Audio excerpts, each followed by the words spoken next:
ကျွန်တော်နာမည်ကတော့ဇော်မျိုးနိုင်နေဗျနေတာကတော့ကွန်တုံးမှာပေါ့ဗျာကွန်တုံးရပေါ့နေရကတော့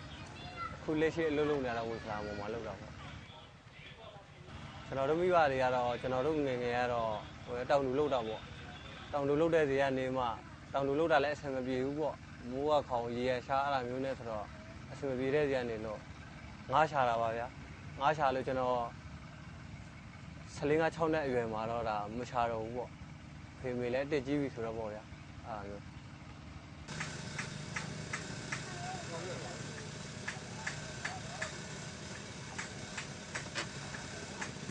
ကျွန်တော်အရွယ်ရောက်လာတော့အမတွေကအထက်မှနေကြရလေကျွန်တော်တို့အမတွေကအထက်မှတွေလည်းအိမ်အောင်ကြကြတာဆိုတော့အဲ့မှာမျိုးတိုက်ကြတယ်တို့ကတော့အဲ့မှာအဆင်ပြေတယ်ပေါ့လာကြဆိုတော့ကျွန်တော်လာရတာပေါ့လာရတော့အဲ့မှာမျိုးတွေပါလေခွဲပေးလို့ကျွန်တော်လည်းအခုမျိုးနဲ့ကိုခေါ်တော့မောင်းနေရပေါ့ကျွန်တော်ဒီလုံးမလုပ်ခင်ကတော့ငားရှာတာဗျဟုတ်ကျွန်တော်အကြောင်းကထွက်ပြီးပေါ့အကြောင်းကလည်းဖြည်းဖြည်းမနေခဲ့ရဘူး၄တန်းပဲနေခဲ့ရဆိုတော့အဲ့မှာငားရှာတော့လည်းငားကလည်းမရပါဘူးဗျအဆင်မပြေပါဘူးတနေ့လုံးမှတနေ့စားဖြစ်နေတော့ဒ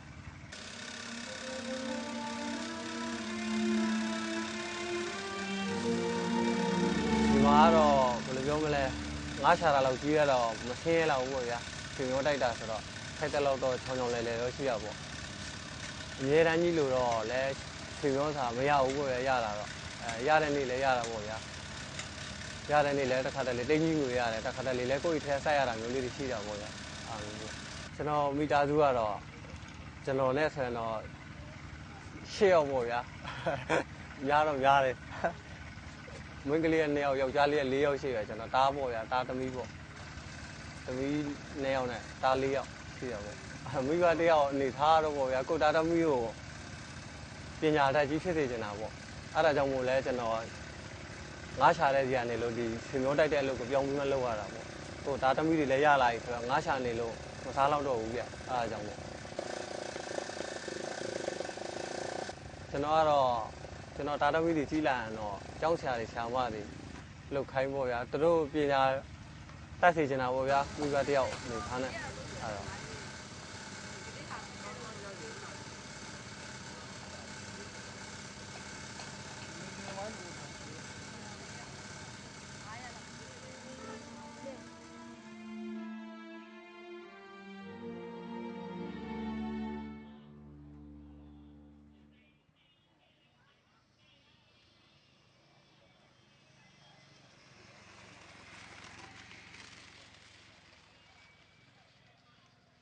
ကျမနာမည်မတ်ခိုင်ပါရှင်ကျမနာမည်မတ်ခိုင်ကျမတို့လာဟိုမှာတောင်တူလုပ်ပြီးတော့မှစားတာမိုးလေဝသနဲ့မညီညွတ်လို့မှုပြောင်းခဲ့ရတာပါရှင်ဒီလိုသူများလုပ်ကိုအငှားလုပ်ရင်နေကနေဒီလိုလုပ်ငန်းလေးလုပ်ရတာပါရှင်မိုးလေဝသညီညွတ်လို့ရှင်ထွက်ပါရှင်ရပါတယ်ရှင်တောင်တူကပဲလဲရပါတယ်ရှင်စပားလဲရပါတယ်ရှင်အခုလိုစတော်ဘဲတွေပါလေလုပ်ပါတယ်ရှင်မိုးလေဝသနဲ့ညီညွတ်တဲ့ခါဆိုရတယ်ရှင်အဲ့လိုမျိုးကမိုးလေဝသမညီညွတ်တော့လေ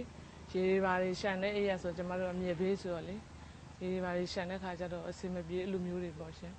လဲစိုက်ထားပြီးရေရှန်သွားတယ်ရေရှန်သွားအဲ့တတိယမစားရဘူးအဲ့မျိုးတွေရှိရလေကျမတို့အမြဲဘေးလောက်မှာဆို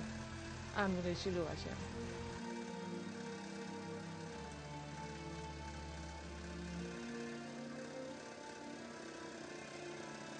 တပိုင်းကနေပြမလေ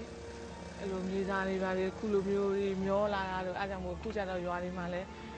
လဲလှုပ်စားလို့မရတော့ဘူးဆရာရလဲလှုပ်စားလို့မရဘူးဆိုတာလဲရွာတွေမှာလေအခုကျတော့လဲတွေကိုနှုံးတွေဖို့အဲ့လိုမျိုးတွေဖြစ်တာရှင့်ချောင်းကြီးထဲမှာဆိုရင်လေအဲ့လိုမျိုးလဲသမားတွေအခုလိုမျိုးမျောမောင်းရောမျောမိတွေကလဲတဲ့ကြာရောလဲတဲ့ကြာတဲ့ခါကျတော့လဲသမားတွေကလုံးလုံးကိုင်းလို့မဖြစ်နဲ့အဲ့ဆိုတော့သူတို့တိုင်ကြတော့ကြရလေတိုင်ကြတော့ကြတဲ့ခါကျတော့ပြဿနာတွေဖြစ်အဲ့လိုမျိုးတွေဖြစ်ကြတယ်ချောင်းကြီးလက်ပံသားပဲမှာဆိုရင်အားကြောင့်မို့လေဖမ်းတယ်လေစောပိုင်းကမျောတယ်လေတောင်သူလောက်တာနဲ့ကျတော့ဒီမှာ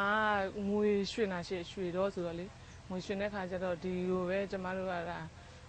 ဒီလုပ်ငန်းကိုပဲလိုက်ပြီးမှအငှားရမ်းလုပ်ပြီးမှဒီမှာပဲစက်ပေါက်စားလေးဝယ်လို့မျောမီမောင်းတာပါရှင်ကျမတို့ကအဆိုင်ကရေမျောမောင်းတာရှင်ရေမျောမောင်းတာကျမတို့ကဟိုဘက်အိမ်လေးမှာနေတော့သူများအိမ်မှာနေထားတဲ့ခါကျတော့သူတို့ကုမ္ပဏီဝင်ထဲမှာပါပါတယ်ဖယ်ပေးပါရွှေ့ပေးပါကျမတို့ကအဲ့မှာလေရွှေဝိုင်းပြီးဝိုင်းစားခိုင်းအကြဆိုတာတည်ထားတာလေတည်ထားတဲ့ခါကျတော့ကျမတို့ကဒီဟာလေးဖြောပါအောင်မယ်ရွှေရလဲလုံးဝအဆင်မပြေပါဘူးဆိုတာကိုမရဘူးသူတို့က ရဲခေါ်မောင်းထုတ်ကျမတို့ရဲရလဲလာပြီးရွှေ့ပေးလိုက်ဘာညာဆိုပြီးကျမတို့ပြောနေချက်အဲဆိုကျမတို့ကရွှေ့ပြီးဒီအိမ်ဝင်းဆိုတာကျမအမတွေလေသူတို့ကနေသွားတာသူတို့ SB ကိုပတ်စံပေးပြီးတော့မှဝယ်ထားတဲ့အိမ်ရှင်အဲဆိုတဲ့ခါကျအမကဒီသူတို့သိမ့်နေမျောသိမ့်တဲ့ခါကျတော့ဒီမှာပဲလာနေဟိုဘက်မှာမနေနဲ့ဟိုကမောင်းထုတ်တရားမောင်းထုတ်နေဆိုကျမတို့ကဒီဘက်မှာလာနေရချင်း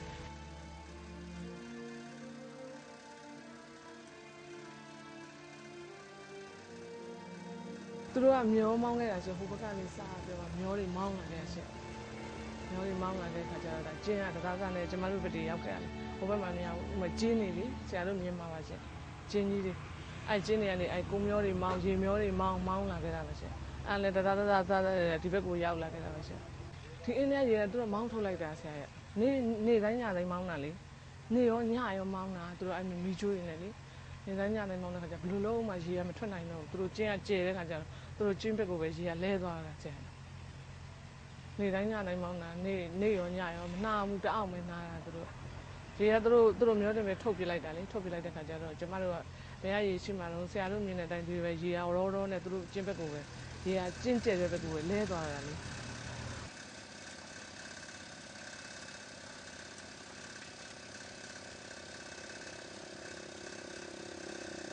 ခုလိုမျိုးဆိုရင်တဲရရွှေ့ပေးရမယ်ပုံစံပါရှင်ကျမတို့ကနေတရားတွေပါဆိုတော့လည်းကျမတို့မှမရှိဘူးမျောမိကုန်နေမှာဒါဆိုလည်းကျမတို့ဝယ်ပြီးမနေနိုင်ဘူးအမားတို့ဝယ်နေသွားလို့ကျမတို့ကခုလိုမျိုးနေနိုင်တာ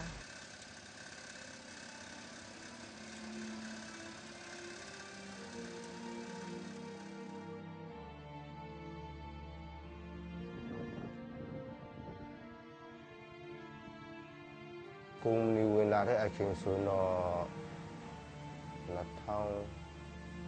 2000ခုလောက်တန်းရမယ်လေသူတို့ပထမလာဝယ်တာကတော့ဒီဥက္ကဋ္ဌနဲ့ကလည်းပဲဝင်ပြီးတော့မှလာပြောရည်လို့ပြောတော့အဲ့ဒီကိုဝင်ပူစီမှာပေါ့လေနော်ကိုဝင်ပူစီမှာဘယ်လိုလာပြောတယ်လဲဆိုတော့ကဲကိုဝင်ငါတူရေဥက္ကဋ္ဌနေပြီးတော့မှလည်းပေါ့ကဲငါတူရေခုတည်းအကုန်လုံးကြီးမရောက်ချင်တော့မှတပိုင်းပေါ့လေနော်တပိုင်းလေးဖြတ်ပြီးတော့မှဖြောင်းသွားအောင်ဆိုပြီးတော့မှမင်းတပိုင်းလေးလုံးပြလိုက်ပါအဲ့ဒီကုမ္ပဏီတွေကိုကိုနေဖက်ကလည်းအဆင်ပြေအောင်မင်းဖက်ကလည်းအဆင်ပြေအောင်ဆိုပြီးတော့မှလာညီးတဲ့ကိုဝင်ပူစီမှာအဲ့ကိုဝင်ပူကလည်းပြောထွက်လိုက်တယ်ကျွန်တော်လီယမ်ရေကတော့ block ပဲပြီးမရောက်နိုင်ဘူးပေါ့လေအဲ့ဒီပြန်ပြောလိုက်တယ်သူကတော့တင်း block ပဲပြီးတင်းတစ်ထောင်ပဲပြီးသူကတော့မရောက်နိုင်ဘူးအမျိုးထွက်ဆိုတာပေါ့လေလမ်းလာတောင်းတဲ့ကုမ္ပဏီတွေကတော့ကုမ္ပဏီလို့ကျွန်တော်တို့သိရတာပေါ့လေ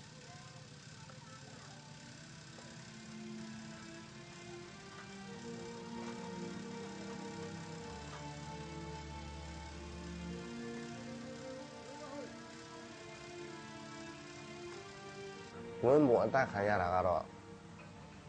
သူအတက်ခံရတာကဂျာတာပရိနေ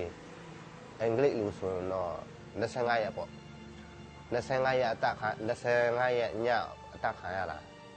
ကျွန်တော်တို့လာသိရတော့အဲ့ဒီ26ရက်ပေါ့လေ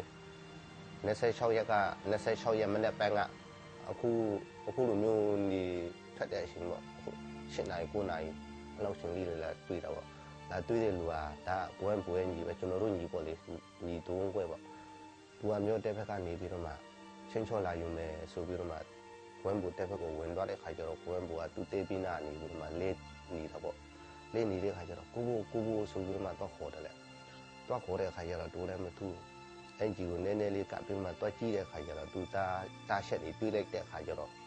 တီးသွားပြီးငါတို့ကိုကတီးသွားပြီးဆိုပြီးတော့မှသူ့အကိုကြည့်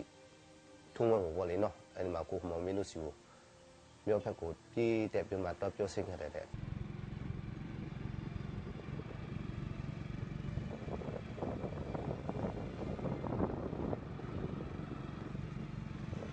ကျွန်တော်တို့အထင်ကတော့ကုမ္ပဏီနဲ့ပတ်သက်မှုရှိတယ်လို့ကျွန်တော်တို့ယူဆတာပေါ့လေနော်ကျွန်တော်တို့အယူနဲ့ဆိုရင်ဒီကုမ္ပဏီနဲ့တက်ဆိုင်တယ်ဒီလမ်းတော့လာအပိအယူလေးလည်းတက်ဆိုင်မှုရှိတယ်လို့ကျွန်တော်တို့ယူဆထားတာပေါ့လေနော်သူကအဲ့ဒီကုမ္ပဏီကိုမယောင်းပြီးတဲ့အတွက်ဒီလနေကိုပေးဆိုင်ကြည့်ရလာပြီးပြီးတော့မှသူကမခွဲပြီးလိုက်တဲ့အတွက်မပြီးလိုက်တဲ့အတွက်လေးဒီပေါ်လီနော်ဒီကုမ္ပဏီကဘာလုပ်တယ်ပေးဆိုင်ငါပြီးတော့မှတားခိုင်းတယ်ဆိုပြီးတော့မှကျွန်တော်တို့ကထင်ယူတာပေါ့လေနော် ပထမအရင်စာဖတ်တာကတော့အဲ့ဒီဖူရမပိန်းနမရီလေးကိုပေါ့လေခေါ်စစ်ဖမ်းစစ်ပြန်လုံးလိုက်ခေါ်စစ်လိုက်ဖမ်းစစ်လိုက်အစနာကတော့မပေါ်လာဘူးသူတို့အဲ့မှာခေါ်စစ်တာတော့မနေ့နေ့လူမျိုးစေရောက်ခေါ်ရောက်20လောက်တော့ပြီးတယ်ဖူရမပိန်းနမရီလေးကိုသူကခေါ်ပြီးမှစစ်တယ်စစ်တယ်လေသူတို့ကဖြစ်မှဘာမှမထူးခြားလာဘူးပေါ့လေဒီတမီတက်လက်တော့ပိန်းလာအဲကျွန်တော်တို့ကတော့အထင်မြင်ချက်လေးတွေကတော့ဒီကုမ္ပဏီလူဦးလောက်ပဲလေကျွန်တော်တို့ကထင်ထားတာပေါ့လေနော်အခုချိန်ကြီးကျွန်တော်တို့ဒီကွင်းဘူတတ်တဲ့အခါမှာရှာလို့မတွေ့တဲ့အခါကျတော့ပေါ့စစ်စင်းမြများတဲ့အခါကျတော့ပိုးဓမာပိန်းဓမာဘာမဟုတ်တာဘာမဟုတ်တဲ့ကောင်တွေဆွဲစီးဖန်စစ်တဲ့အခါကျတော့မပေါ်ဘူးပေါ့လေနော်ကျွန်တော်ထင်ချက်အရဆိုတော့ဒီပိုးဓမာပိန်းဓမာဒီမှာစစ်လို့မပေါ်ဘူးဆိုတော့ကုမ္ပဏီနဲ့ပတ်သက်မှုနည်းနည်းကတော့ရှိမယ်ဆိုပြီးတော့မှကျွန်တော်တို့ယူဆထားတာပေါ့လေနော်အဲ့ဒါတော့ပါ